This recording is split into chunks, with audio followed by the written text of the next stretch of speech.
La fin du match n'est plus qu'un torrent d'insultes. Vení, puto, la concha de tu madre! ¡Hijo de puta! ¡La concha de tu madre! ¡Vení, la concha de tu madre! ¡Hijo de puta! ¡Puto! ¡Ustedes quieren oler a la mierda! ¡La concha de tu madre, bostero, hijo de puta!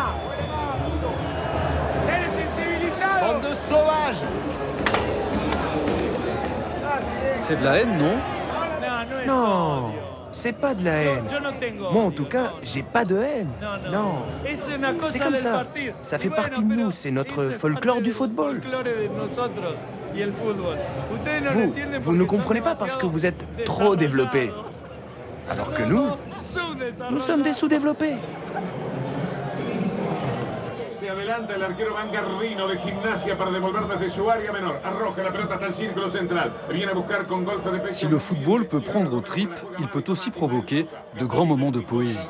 En 1986, Victor Hugo Morales commentait les 2 buts de légende de Diego Maradona contre l'Angleterre. Entre extase et larmes, il évoqua un cerf-volant cosmique.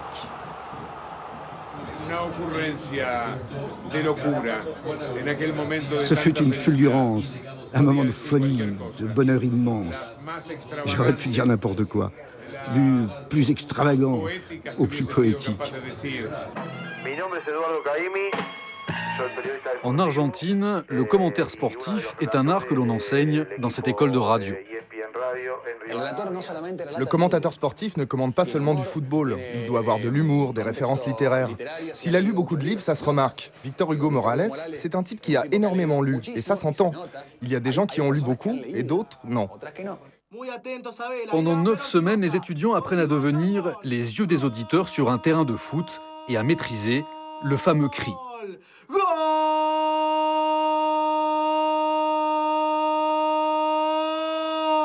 Argentinos 1, Gimnasia de la Plata versión B Nacional 0. C'est bien, ton cri est là. Mais à un moment, tu as traité Gimnasia d'équipe de seconde zone. Fais attention. Imagine, t'es dans le stade. Si un supporter de Gimnasia entend ce que tu viens de dire, il peut débarquer dans ta cabine de commentaires. Et là, fais gaffe à ta vie. Moi, ce que j'aime, c'est relater un match comme si c'était un conte, avec des teintes, des détails, des images. Par exemple... Arranca Palermo por la derecha, se prepara para mandar el centro, coloca el centro, golpe de cabeza de Tucio, rechazó con los ojos llenos de terror, porque por atrás entraba libre Riquelme, ¿sí? C'est ça la magie de la radio. Fermons les yeux un instant. La finale de la Coupe du Monde 2010 oppose l'Argentine au Brésil. Leonardo Gentili est au micro. En avant, maestro. 44 minutos, segundo tiempo, Mundial de Sudáfrica, la final, la gran final, el mundo paralizado. Argentina empata con Brasil, la tiene Tevez. Tevez amaga por adentro, escapa por afuera, inclina el cuerpo levemente como esbozando una gambeta. Por adentro le marca el pase en diagonal Messi, por el segundo palo, viene Palermo, entra Palermo, como para buscar el milagro. Va Argentina, se defiende Brasil, largo pelotazo de Tevez contra puerta de área, dominó Messi, escapó Messi, amagó por afuera, escapó por adentro, mano a mano con el arquero, ahí está, le pegó, lo tiene, gol. ¡Gol argentino! ¡Gol! ¡Gol nuestro! ¡Gol nuestro! ¡Gol!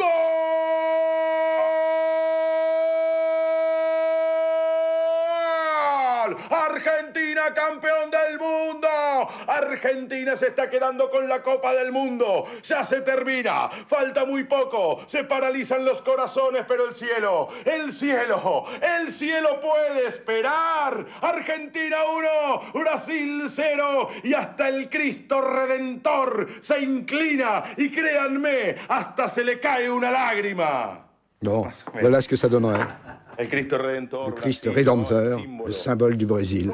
Penal para Argentino Junior a los 26 minutos.